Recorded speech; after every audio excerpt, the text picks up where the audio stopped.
Olá, Papi Blue! Olá, Mami Blue! Tratemos acerca de herança digital.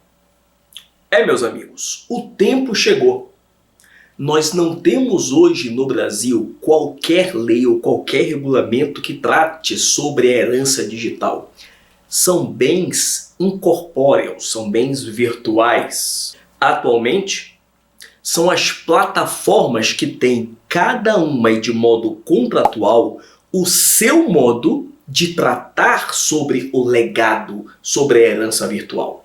No caso do Google, existe lá o contato para contas inativas, onde você pode, na sua conta, indicar alguém para ser o gestor da sua conta pós-mortem.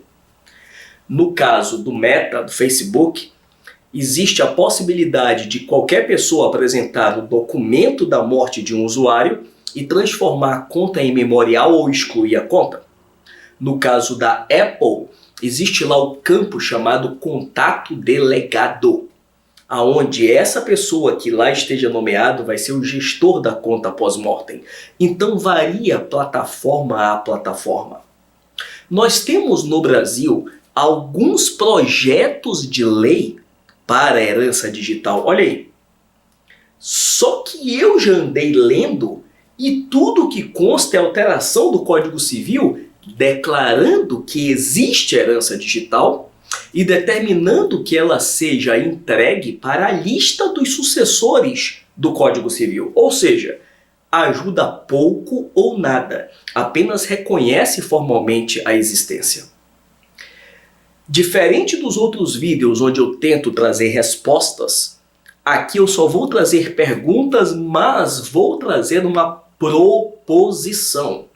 Na minha interpretação, é assim que deve ser tratada, ou deveria ser tratada, a herança digital.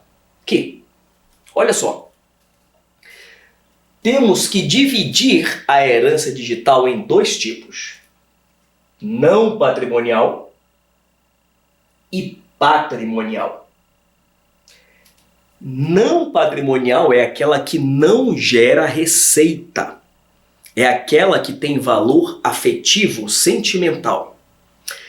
Essa herança digital não patrimonial, ela deve ter dois destinos possíveis.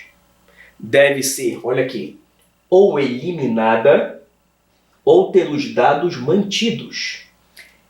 E caso tenha os dados mantidos, que se decida se será mantido no modo público, tipo o memorial do Facebook, ou oculto, somente acessível a determinadas pessoas. Quem são essas determinadas pessoas? Na minha interpretação, se deve atribuir o parágrafo único do artigo 12. Parágrafo único do artigo 12, que são as pessoas que têm o condão de defender direito da personalidade do morto. Mas ainda assim deve ter uma ordem. E essa ordem deve ser usada pelo Código Civil para a escolha de curador. Então é cônjuge, em primeiro lugar. Segundo lugar, ascendente. Terceiro lugar, descendente. Quarto lugar, colateral. Então são essas pessoas que devem gerir tudo que foi deixado de modo não patrimonial pelo morto. Mas nós temos outro tipo de herança digital, a patrimonial, aquela que gera renda. São conteúdo monetizado. Nesse caso, eu penso que devemos seguir o mesmo tratamento de uma herança legítima e testamentária. Legítima, conforme nós já aprendemos aqui, para aquela vocação hereditária comum, normal, um patrimônio como outro qualquer. Inclusive para os frutos que serão gerados daí para frente. E no que tange a testamentária, que é o ideal, que seja nomeado por testamento o testamenteiro. É o testamenteiro que já existe no nosso Código Civil.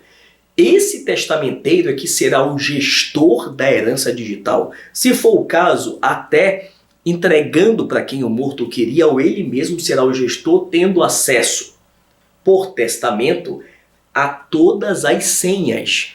Esse testamenteiro é alguém de confiança, então terá modo de ter acesso a essas senhas. Foi conversado em vida lá com o titular desse patrimônio digital. Então, se isso for seguido em algum projeto de lei ou por meio contratual, acredito eu que esteja bem encaminhado a herança digital no Brasil. Eu me lembro que no começo da internet era tida a rede como terra sem lei. Depois apareceram leis, temos até Marco Civil da Internet, LGPD. Acredito que o mesmo vai acontecer com a herança digital. E não nos esqueçamos, olha para cá de novo, no que tange a herança digital patrimonial, se submete à lei de direito autoral. Então esses frutos terão prazos para serem fruídos pelos herdeiros. Até 70 anos após a morte do autor. 70 anos após a morte do autor, contado de 1º de janeiro do ano seguinte à morte. É isso que está na nossa lei de direito autoral, plenamente utilizável em herança digital. Espero que quando você assista esse vídeo, já tenhamos alguma lei concreta sobre isso. Vamos ao próximo vídeo? É isso.